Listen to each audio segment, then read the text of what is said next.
Muchísimas gracias, Mirta, por tus palabras. La verdad que dan casi ganas de llorar, pero no lo voy a hacer, porque si lo hago van a decir que estoy ya arteriosclerótica. Y aunque, bueno, pueda estar un poco, pero todavía no mucho, ¿eh? Bueno, pues la verdad que esto que ha dicho Mirta no es una labor mía, es una labor de todo un equipo de patología, de cirujanos, de la participación del hospital. Del equipo de patología y cirugía estoy orgullosa, creo que ha sido lo mejor que yo he podido hacer en mi vida, elegirlos a ellos, y yo soy el portavoz un poco del trabajo realizado sin más méritos. El Hospital Infantil de La Paz hace 53 años se concibió gracias a dos mentes privilegiadas para aquella época, el doctor Jasso Roldán y el doctor Julio Monereo, cirujanos, como un hospital de especialidades pediátricas. En un mundo en que la pediatría entonces en España pues era una visión general, y se hizo con el fin de atender de una forma más especializada a niños complejos, de tal forma que se convirtió nuestro hospital un poco en referencia nacional de niños con problemas no solamente de hígado, sino en general con problemas complicados. Fruto de aquello, digamos, pues como una terapia más o terapéutica más en ciertas enfermedades, surgieron los programas de trasplantes. Como ven ustedes, el primer trasplante se hizo en el año 85, el primer trasplante renal, al año siguiente el primer hepático, luego en la década de los 90 los progenitores hematopoyéticos, el cardíaco, el intestinal, y el último, que el más joven, ha sido el trasplante pulmonar. Lógicamente se fueron haciendo innovaciones según pues iban a nivel mundial, se iban desarrollando tanto desde el punto de vista quirúrgico como desde el punto de vista médico, y como ven ustedes, pues donante vivo renal, la extracción laparoscópica del riñón, que se hace ya, el trasplante donante vivo, el primer trasplante combinado de riñón e hígado, de hígado y páncreas. Esto es un procedimiento de terapia celular que es aplicable, digamos, a los trasplantes de órganos sólidos dentro de los trasplantes de progenitores hematopoyéticos, y el trasplante intestinal con el trasplante multivisceral y el de hígado-intestino, y como les dije, bueno, el trasplante pulmonar, que es el más reciente. Hasta desde el 1985, del primer trasplante renal, hasta diciembre del 2016, se han realizado casi 1.800 trasplantes, distribuidos, como ven ustedes aquí en la diapositiva, 443 renales, 675 solo de hígado, 99 de intestino, 60 cardíacos, 520 de progenitores, con 139, digamos, actuaciones de terapia celular, y 2 de trasplante de pulmón, que es el más joven. Y también decir que quizás este número más pequeño es porque en Europa existen 17 centros de trasplantes de pulmón, en los cuales en el 90% se hacen de 1 a 2 como máximo al día. Es un trasplante más minoritario, cuyos receptores fundamentales son los fibróticos quísticos. Como les dije, estos son todas las innovaciones que se han ido introduciendo dentro del riñón. 134 niños, nosotros hemos realizado 169 de donante vivo, hígado-riñón 14 simultáneos y 2 secuenciales, 2 de hígado-páncreas, y en relación al intestino hay 52 multiviscerales, 22 hígados-intestino y 26 de intestino aislado. Debido a que el Hospital Infantil La Paz este año, bueno, empezó ya el año 2016, 2015, se establecieron 23 redes europeas de referencia europeas en enfermedades raras. Nosotros presentamos la candidatura a coordinar una red que era un poco diferente a esto de las enfermedades raras, sino lo solicitamos como procedimientos complejos para muchas de las que eran enfermedades raras. la base de presentarnos porque es el único hospital en Europa en el que se realizan todos los trasplantes de órganos sólidos, aparte del trasplante de progenitores hematopoyéticos. Nos lo concedieron y La Paz ya esto en Vilnius, en Lituania, ahora el 10 de marzo, ya se nos da el certificado de que La Paz coordina la red de referencia europea en trasplantes infantiles, en todos los trasplantes infantiles, como les digo, de órganos sólidos y de progenitores hematopoyéticos. Un poco, digamos, la visión de esta red y la visión un poco de conseguir la coordinación es que nosotros planteamos una visión transversal de todos los trasplantes para analizar problemas comunes a los trasplantes de todos los órganos, es decir, el linfoproliferativo, la infección, qué inmunosupresión usábamos, aunque se conservasen las peculiaridades de cada órgano, pero era una visión del trasplante transversal. Y esto le debió gustar a Europa y bueno, nos dieron la coordinación. Como yo voy a decir esto porque yo me han elegido aquí para coordinar esto porque soy la más vieja, sin otro más mérito también de toda la panda que es altísima la que participa en esto y la que trabaja en esto. Para mí, mire, yo lo voy a decir porque con todos ustedes comparto genes. Yo con Latinoamérica comparto genes y con países de Europa no comparto genes, sinceramente. Vamos, no compartimos porque son otros orígenes.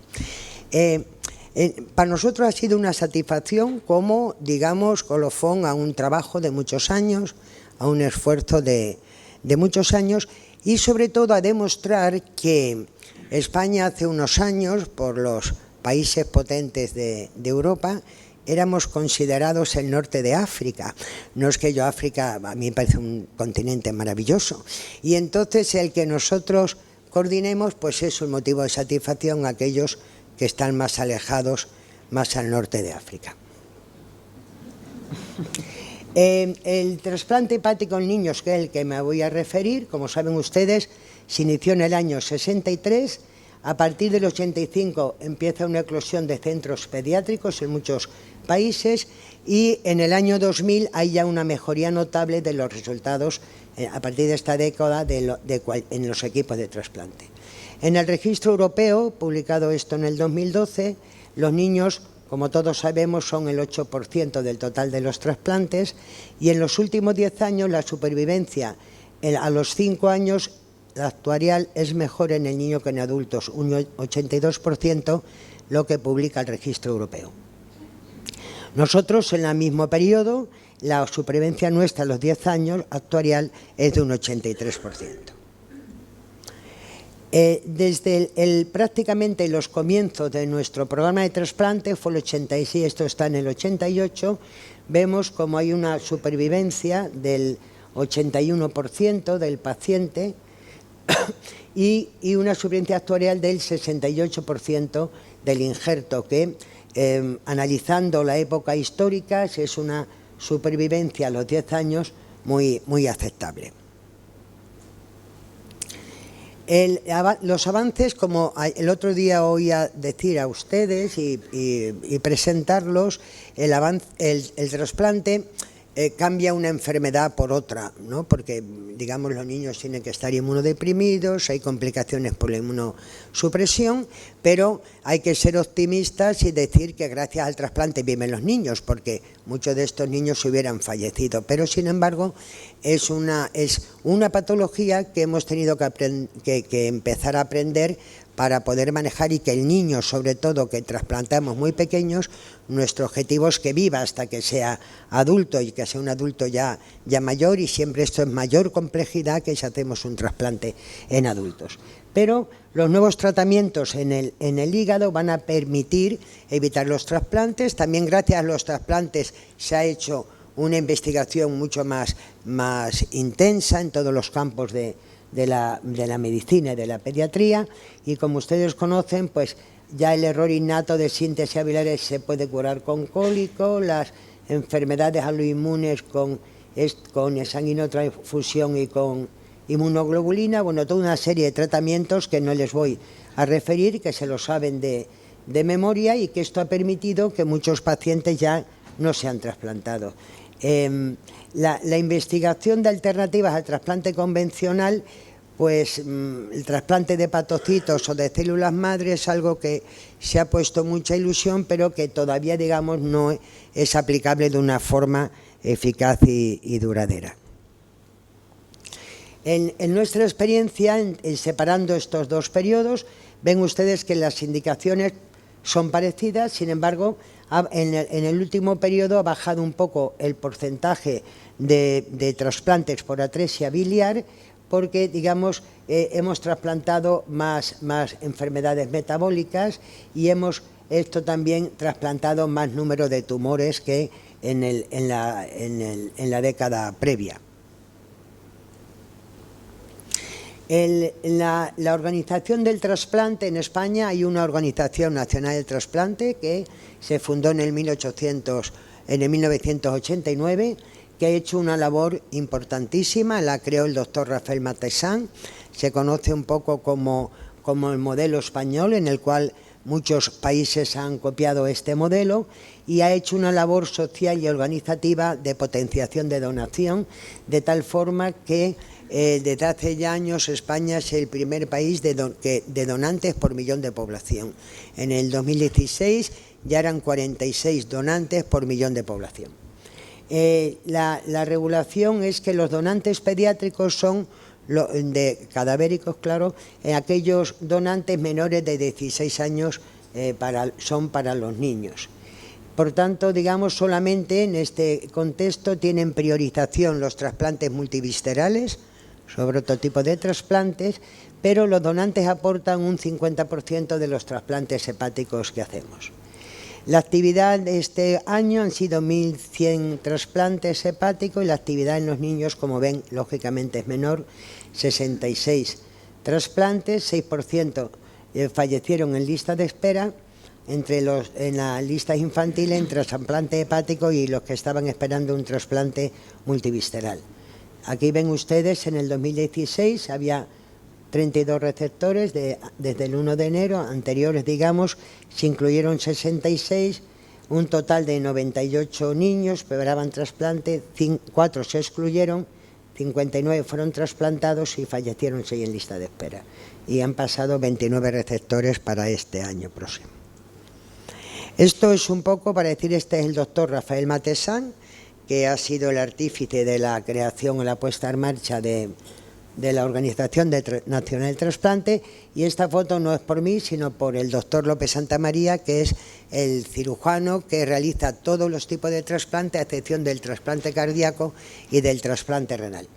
Eso también, digamos, esto de estar en los medios de comunicación es algo que exige la recta de referencia europea, de tal manera que andamos para arriba y para abajo, hablando de un lado y hablando para otro, que es un poco pesado, pero bueno, es una servidumbre que hay que hacer, y nada más que nos vestimos de domingo y vamos con esta señora, que es una de las televisiones de nuestro país.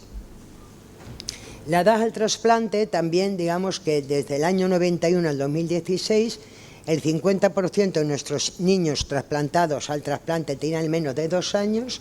Como ven, menos de un año era un 30% y menos de 6 meses un 14%.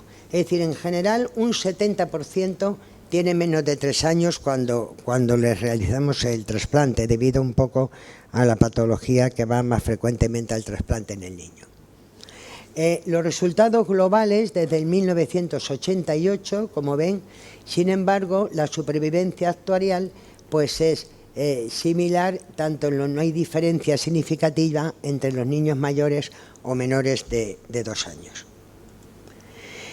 Los niños pequeños, como les he dicho, pues el 50% son niños, los donantes de menores de 16 años, niños pequeños, afortunadamente hay menos accidentes y menos mortalidad, de tal forma que hemos tenido que recurrir al donante vivo, porque en España son un poco remisos, y esto también lo tengo que decir, al trasplante split.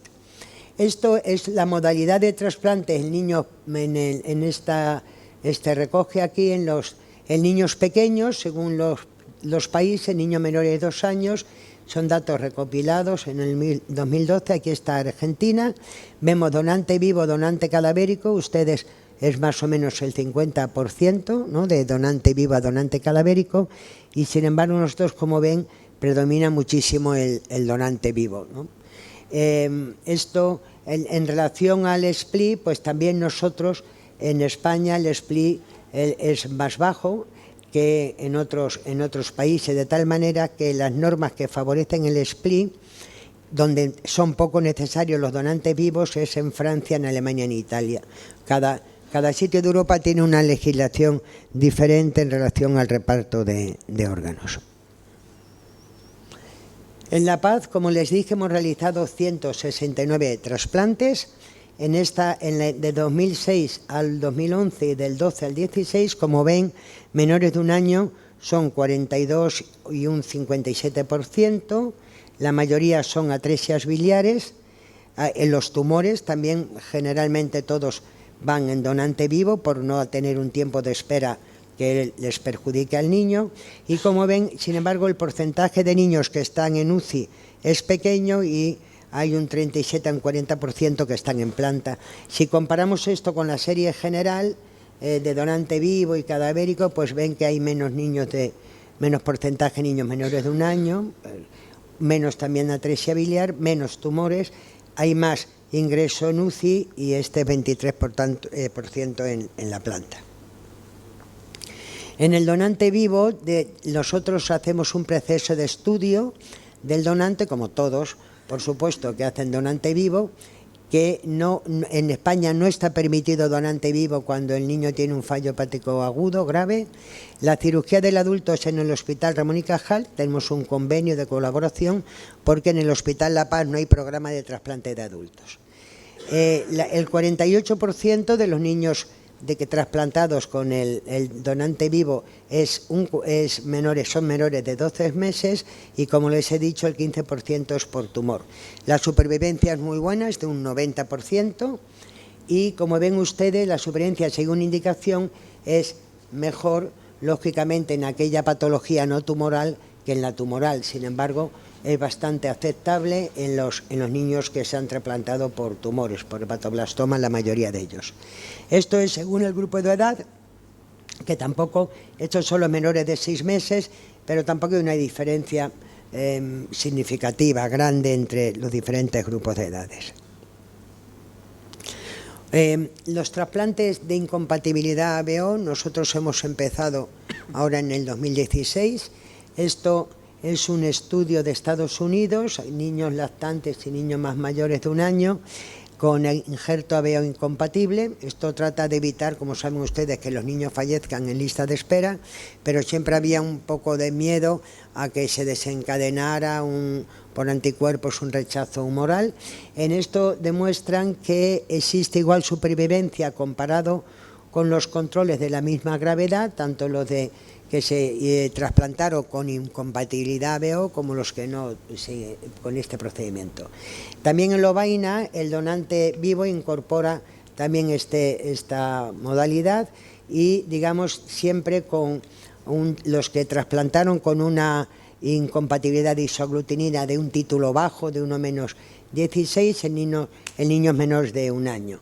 Nosotros, como le digo, en el 2016 hemos realizado 3. La condición era que el título de isoglutinina natural fuera de anticuerpos naturales menos de 1,16, de tal forma que nosotros no hemos tenido que emplear ni anti-CD20, ni plasmaféresis, ni nada, sino que hemos hecho la inmunosupresión convencional, ninguno ha desarrollado rechazo y ninguno ha desarrollado aglutininas frente al donante, una cosa que esto es importante. En adolescentes, otro grupo también de pacientes con una serie de características especiales, como hemos estado viendo también aquí, incluso cuando hemos hablado de la transición. En toda la serie nuestra, desde el 2000 al 2015, son 47 niños los que hemos trasplantado en la adolescencia, unos que ya tenían la enfermedad desde pequeñitos, pero han llegado a adolescentes, y otros que, por ejemplo, el fallo hepático agudo, pues debutado cuando el niño era un adolescente. Aquí tienen ustedes, según los colores, la edad de los niños cuando fueron trasplantados. Y entonces las dificultades es que al adolescente hay que informarle, aparte del padre, lógicamente, pues tiene miedo al trasplante como es natural, él tiene que participar en las decisiones, tiene una ansiedad porque el tiempo de espera es más largo para recibir un trasplante, y también arrastra un poco lo que la enfermedad le ha producido a lo largo de estos años en cuanto a su vida social y escolar, ¿no? La lista en espera, como he dicho, es larga, y solamente donantes menores de 15 años es un 2%, con lo cual, salvo en el fallo hepático agudo, que te puedes saltar la lista de espera, pues pueden esperar hasta un año y algo la realización del trasplante.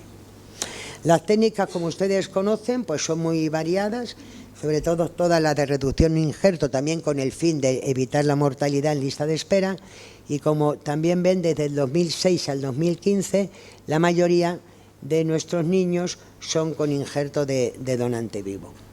Es una técnica laboriosa, como todas las que, digamos, de reducción de injertos, sobre todo el SPI y el donante vivo. Es una cirugía larga y hay una zona de corte en la que muchas veces pues hay un hematoma.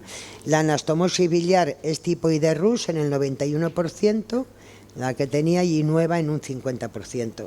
El cierre en muchos de estos niños, son niños a veces pequeños que pesan 6 kilos o 7 kilos, a pesar de utilizar el segmento lateral izquierdo, pues a veces hay que poner una malla de Gore-Tex, y todo esto pues origina una morbilidad y un seguimiento mucho más pormenorizado de estos chavales.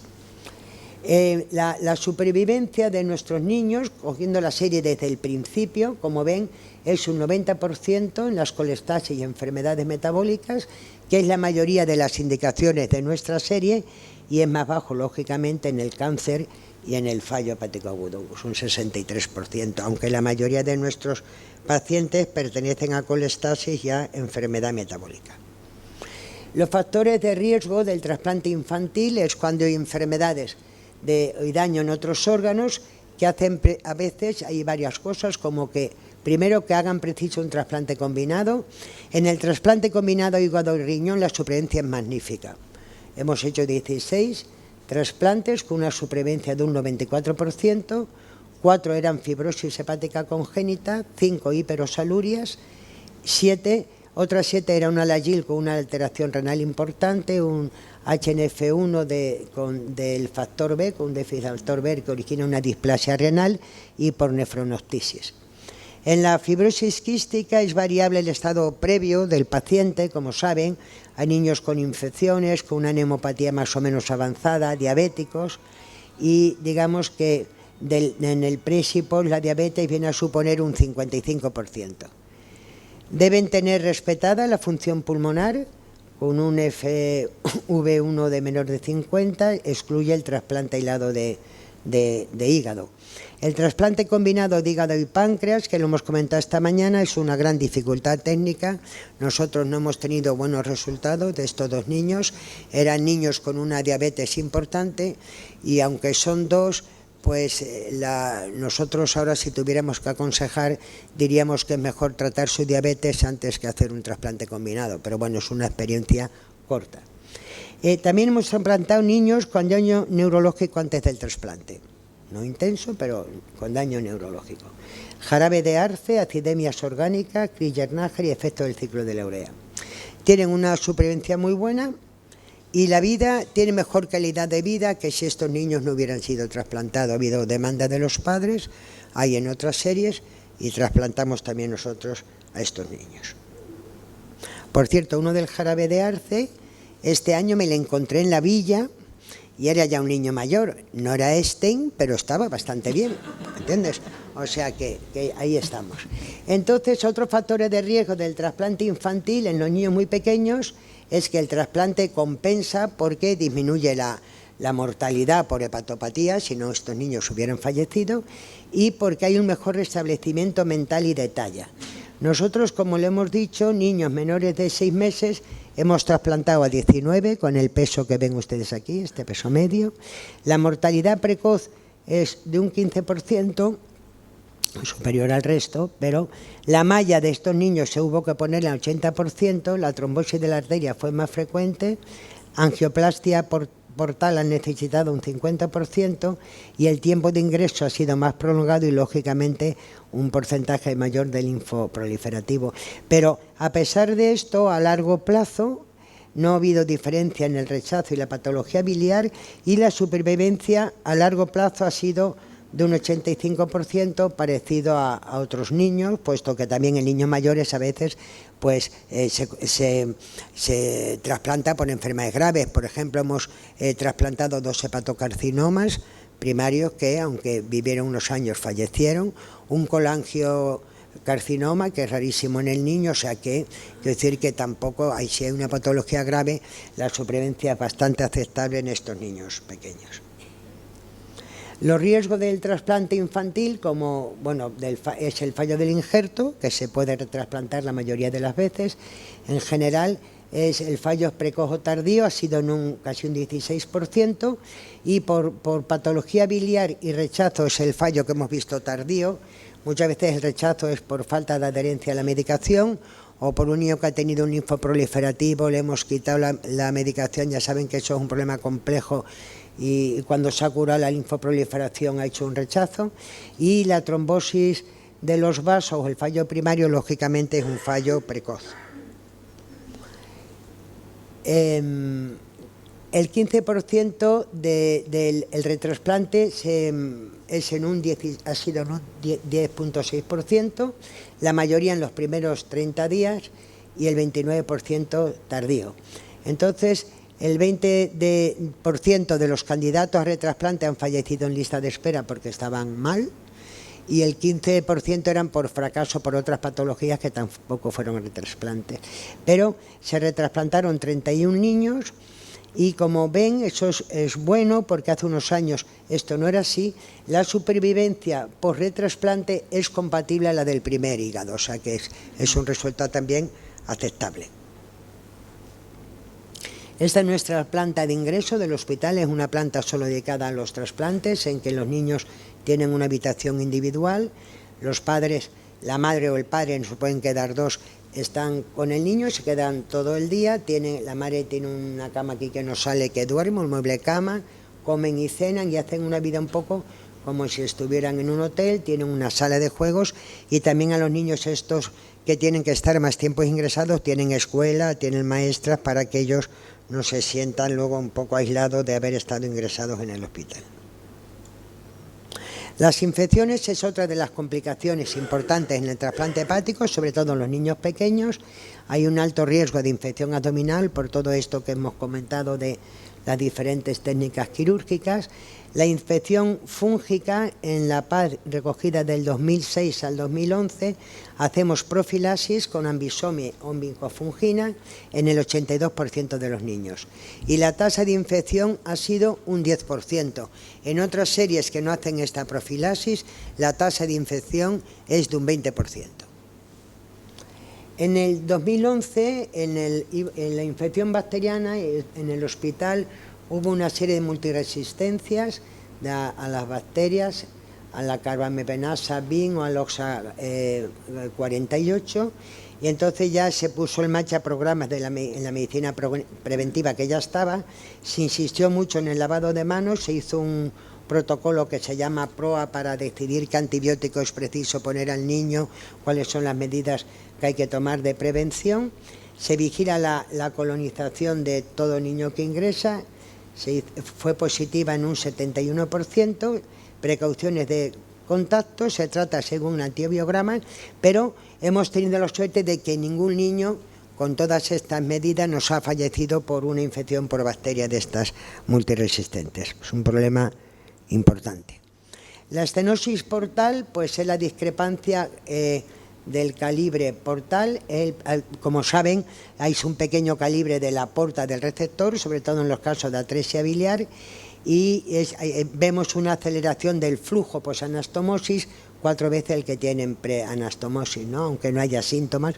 Por eso nosotros los vigilamos muy frecuentemente con ecografías. Y aquí ven ustedes libres, digamos, de patología portal en estas gráficas según la edad de los niños. La angioplastia por punción transhepática la hacemos dirigido a evitar dilataciones posanestomóticas y trombosis portales. Otro de los tendones de Aquiles, sobre todo en el donante vivo, es la patología biliar. Se evaluaron 126 niños del 2006 al 2011 trasplantados. En el 26% de los niños existía patología biliar y ven, se resolvió sin cirugía por radiología intervencionista un 13% y hubo que reoperar otro 13%. La estenosis biliar tardía sucede en un 13% de los niños.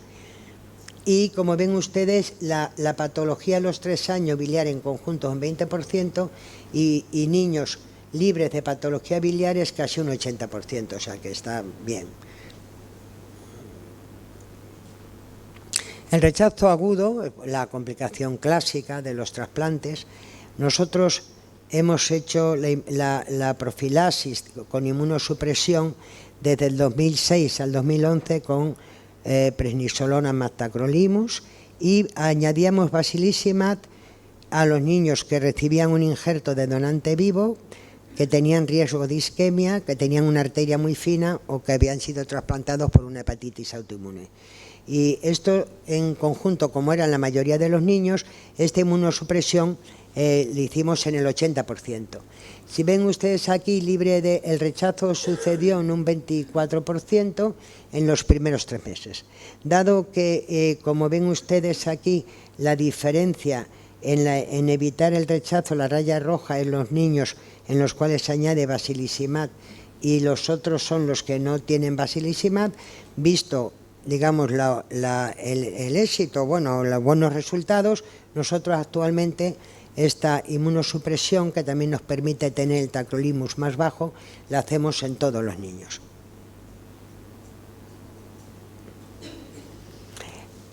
A largo plazo, las complicaciones de la inmunosupresión, como conoce, la infección, el tumor, la linfoproliferación se ha disminuido también ostensiblemente del 2003 al 2006 y aquí vemos 2 periodos, su valoración a los 10 años, una corte de niños y qué ha pasado a los 10 años del trasplante. Eran aquí en la primera parte del 86 al 96 114 niños, 63 en aquellos años habían recibido ciclosporina y 32 tacrolimus. Como ven ustedes, en el azul clarito, el 46% tenía más de 100 de filtrado glomerular y un 7,8% tenía menos de 60 de filtrado glomerular. En la segunda década, de una corte de pacientes de 50 niños, a los 10 años del trasplante, vemos cómo ha cambiado ostensiblemente el panorama, de tal manera que la mayoría de los niños su filtrado glomerular es mayor de 100. Esto es porque, digamos, hemos logrado, la mayoría son con tacrolimus, porque nosotros usamos el tacrolimus, algunos hemos tenido que cambiar a ciclosporina fundamentalmente por alergia, niños pequeños al tacrolimus, pero digamos que la inmunosupresión ya más baja con la experiencia de los niveles del anticalcineurínico ha permitido, como ven ustedes, que hoy día el riñón pues sea una preocupación no muy grande.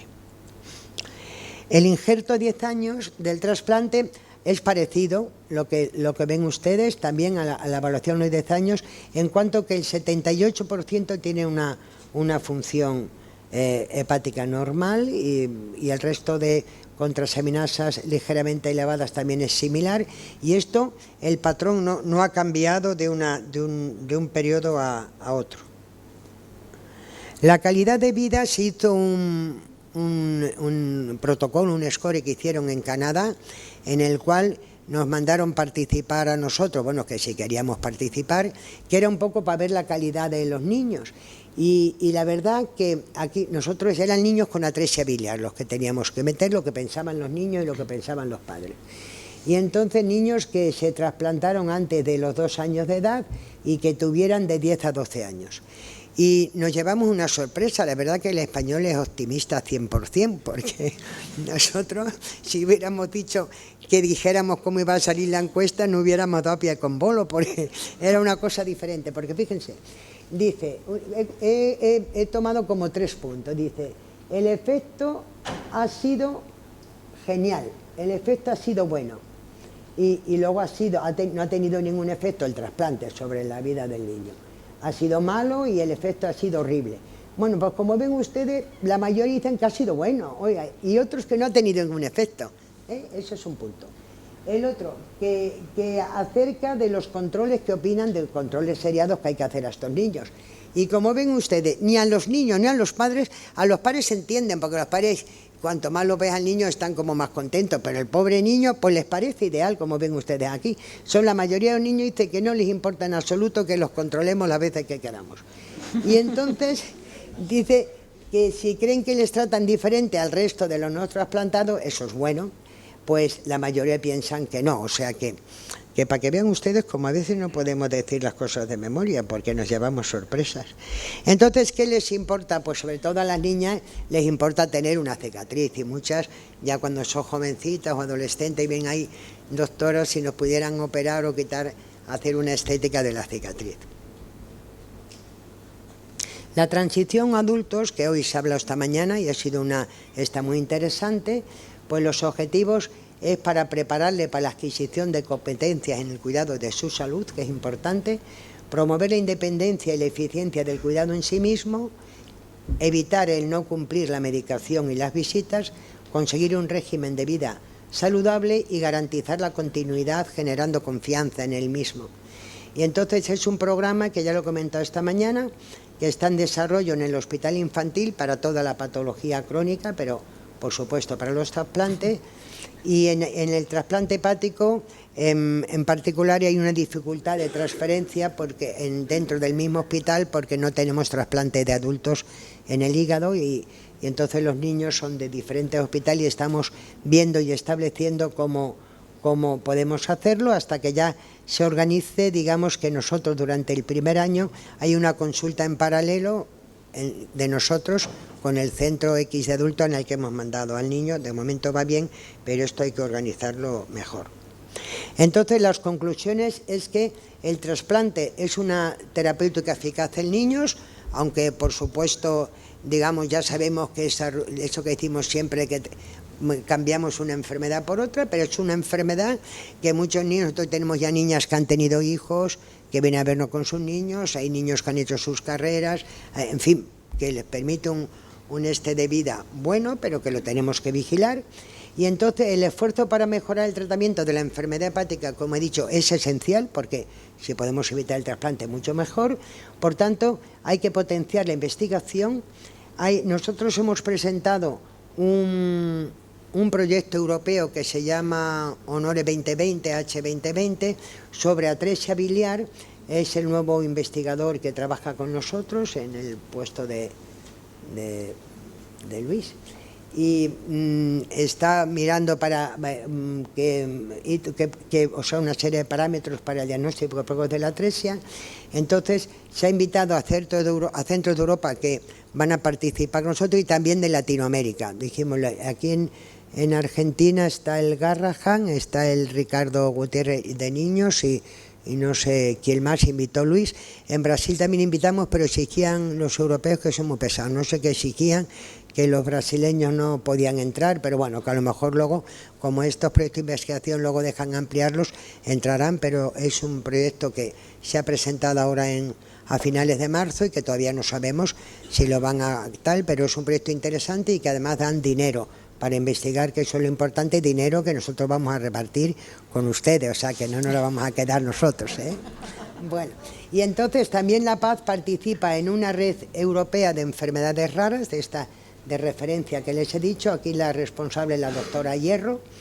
Y luego otra cosa es que el niño trasplantado padece una enfermedad crónica, que no lo voy a repetir más, y por tanto hay que aunar experiencia y conocimiento con centros infantiles, que de ahí surgió esta red de Transplant Child, la cual consiste en que hacemos guías de práctica clínica comunes, todos los centros, compartimos experiencia, incluso de consultar niños. Hemos hecho una plataforma para poder consultar niños de un hospital a otro, para conocer mucho mejor las complicaciones del trasplante, con una visión transversal de todos los trasplantes, cómo hay que cuidar al paciente en relación a cómo hay que formar al paciente, a los familiares. Hay una asociación de pacientes que también forman parte de la red, y también en Europa, en el BOAR de Europa.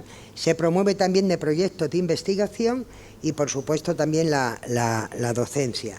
Y nada más, muchas gracias por su atención.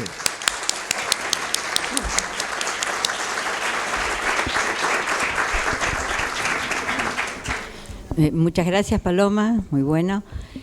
Ahora la doctora Rosa María Machado, que es gastroenteróloga infantil y hepatóloga infantil en formación en el Hospital Garrahan, va a presentar al panel de expertos que va a realizar algunas preguntas.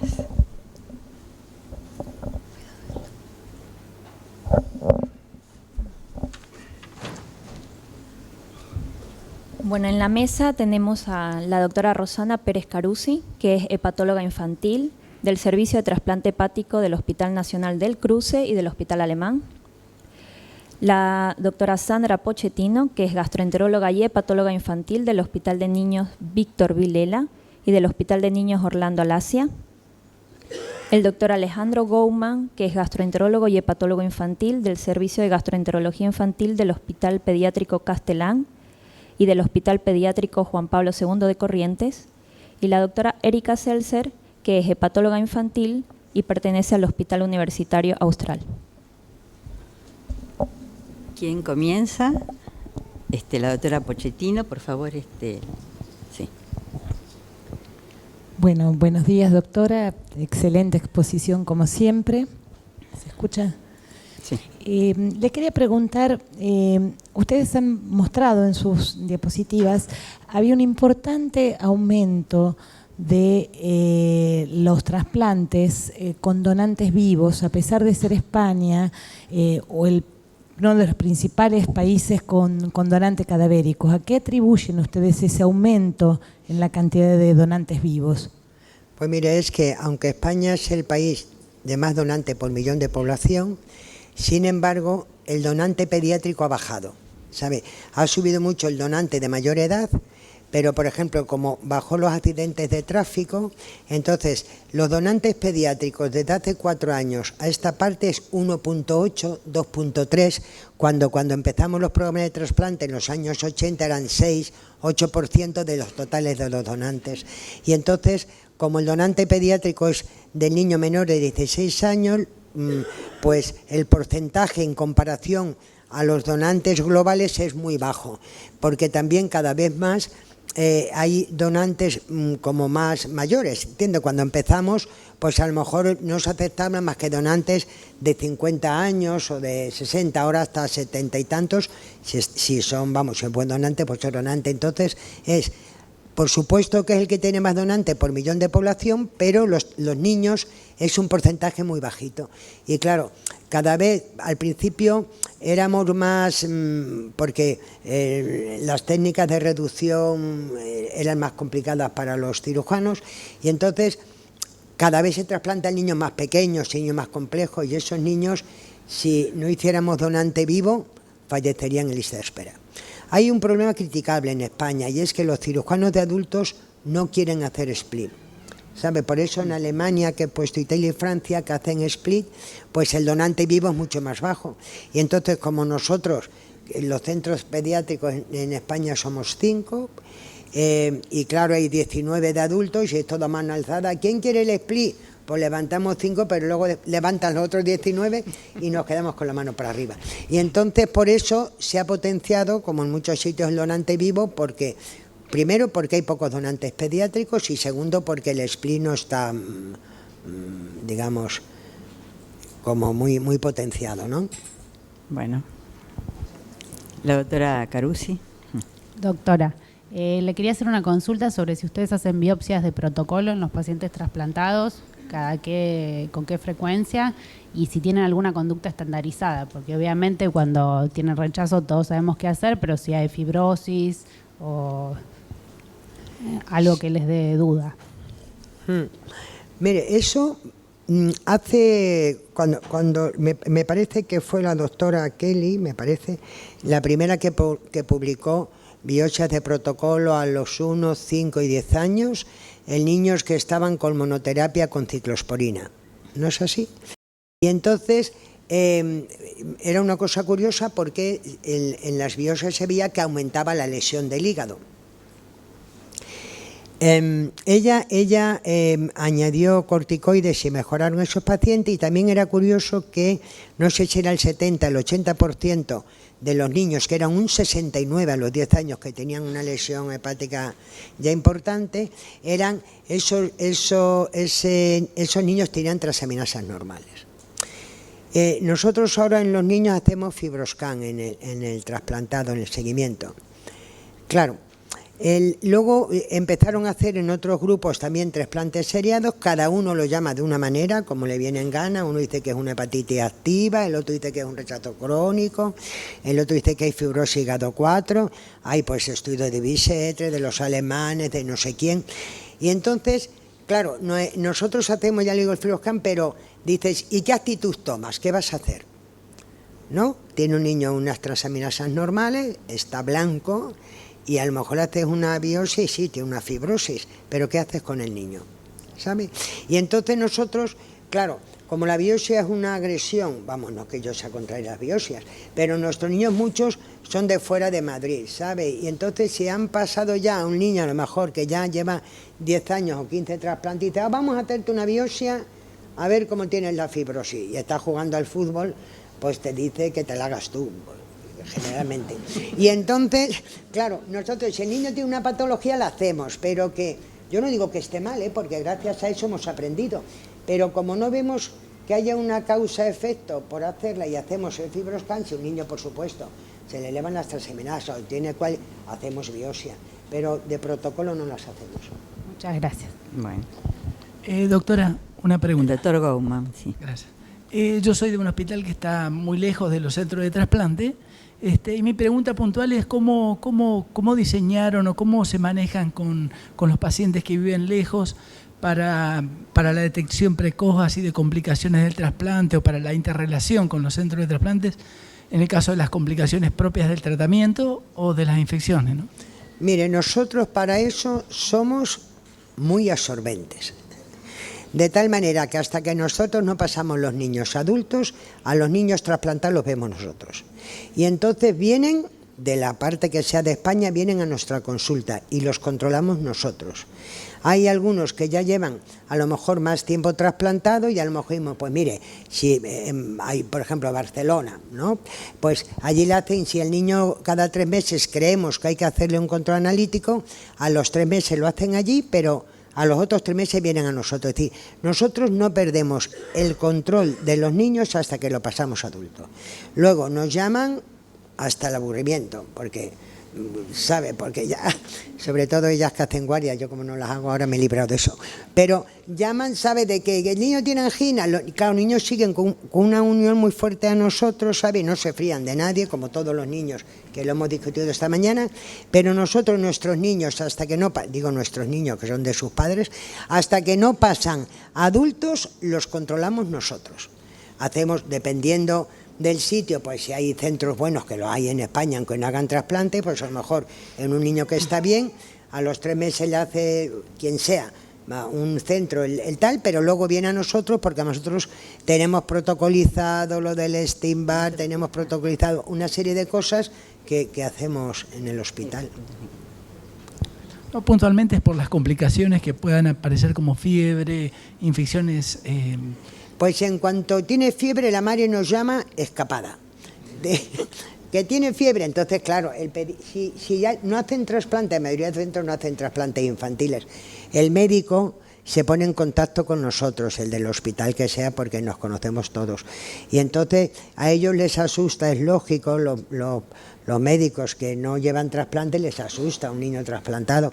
Y entonces nosotros le damos una normativa. Si se ve que esa fiebre se prolonga un poco más tiempo de lo habitual, pues nos mandan el niño enseguida, agarran una ambulancia y nos lo mandan para nosotros. Hola doctora, buenas tardes. Doctora Seltzer. Muchas gracias por la exposición.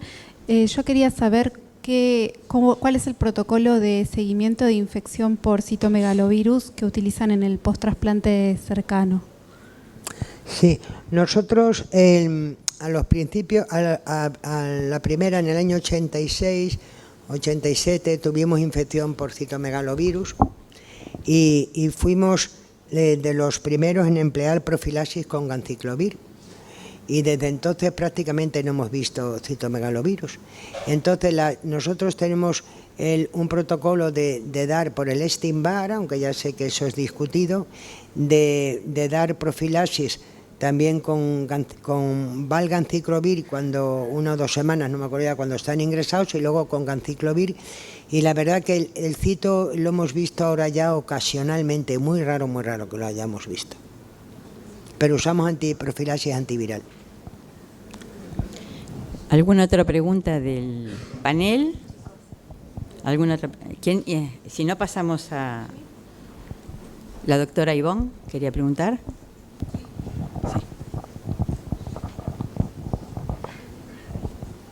Sí. Bueno, muchísimas gracias. Muy buena exposición.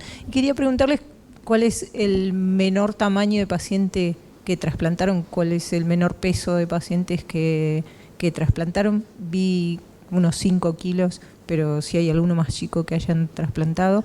¿Y cuánto tiempo es la profilaxis esa de infecciones micóticas? ¿Por cuánto tiempo la mantienen post-trasplante? Sí, hay 19 niños se trasplantaron con menos de 6 meses. Entonces los pesos pues son 5 y pico, 6 kilos más o menos, todos más o menos oscila por ahí. Nosotros, claro, en medicina una cosa es la teoría y otra cosa es la práctica. Eso es una cosa que sabemos todos y cuanto más viejos somos, más lo sabemos. Entonces, claro, el niños tan pequeños que tienen, digamos, a lo mejor una malla de Gore-Tex así de grande, que incluso para tirarla tiene que ser en 2 veces los cirujanos. Niños que le has hecho un lecho sangrante que van a hacer un hematoma que se puede infectar. Entonces, nosotros más que una profilaxis, que dirías que haces 48 horas, hacemos como un tratamiento anticipado, que es diferente. Entonces, nosotros hacemos, dependiendo ahora con el método PROA, es como un poco más ordenado, pero nosotros la profilaxis antibiótica como antifúngica es mucho más prolongada, dependiendo un poco del niño, pero más prolongada. Es como un tratamiento anticipado de la infección, ¿sabe? Y la verdad que prácticamente no se nos ha muerto ninguno infectado, porque lo que sí vimos es, por ejemplo, en los cultivos, en la malla de Gore-Tex, casi todas estaban infectadas por cándida, ¿sabe? Y entonces nosotros con la mica fungina, que es más barata que la otra, pero bueno, da igual, pero y con el tratamiento antibiótico, ya le digo que es un tratamiento anticipado y no podemos decir profilaxis en niños esos tan pequeños, ¿no? Que la infección es muy importante. Sí. La última pregunta, el doctor Wancha, ya al final. Sí, doctora, gracias por su conferencia. Una duda en realidad que me quedó de su presentación. Usted dijo que en algún momento empezaron a utilizar anticuerpos monoclonales, pero siguen con esteroides. ¿No tienen protocolos libres de esteroides? Y si ustedes tienen programa de tolerancia. Nosotros el Basilisima lo empezamos a utilizar, bueno, como lo he dicho ahí, pero los esteroides yo sabe que siempre ha sido un debate en la historia de los trasplantes, y nosotros hicimos un curso hace ya unos años con 19 centros europeos de trasplante infantiles que cuando los veíamos en congreso, fuera de este curso que fue más bien una reunión, nadie usaba esteroides, pero cuando hicimos el curso el 50% usaba esteroides. Claro, porque yo presento una comunicación, digo, 10 niños con sirolimus han tenido un 25% de rechazo. Dice, anda, esta nada más que usa el sirolimus, pero ¿qué hace usted en la práctica real?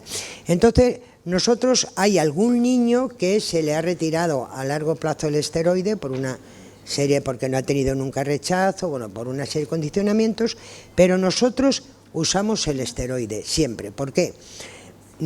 Porque a nosotros son unas dosis bajísimas de 0,2 por kilo, Yo creo que el mejor medicamento que se ha inventado en la historia de la medicina son los corticoides. Cuando nosotros no sabemos qué dar a un enfermo, corticoides. Uno tiene un lupus o no sé qué, corticoides. Tienes un rechazo de un implante del diente, corticoides. Y entonces, para mí, yo creo que es lo mejor que se ha inventado en la medicina. Y entonces, eso nos permite usar el anticalcinurínico a unos niveles mucho más bajos. Hemos aprendido y eso ha repercutido menos, digamos, en que tengamos menos linfoproliferativo, tengamos menos daño renal, porque el corticoide sí modula la respuesta inmune y no sé cómo lo hará, porque yo para eso no soy tan lista como Fernando, soy mucho más bruta para eso de los linfocitos, pero tiene un ese antiinflamatorio y entonces nuestra pauta siempre ha sido de esteroide, ya les digo, dosis bajísimas. Niños que me pasan a mí la cabeza, o sea que eso del crecimiento depende lo que dé y cuándo lo des. Yo le podía enseñar fotos que hay niños que pase el niño y tengo que mirarlo así, y ya está con esteroides y está hasta ahora.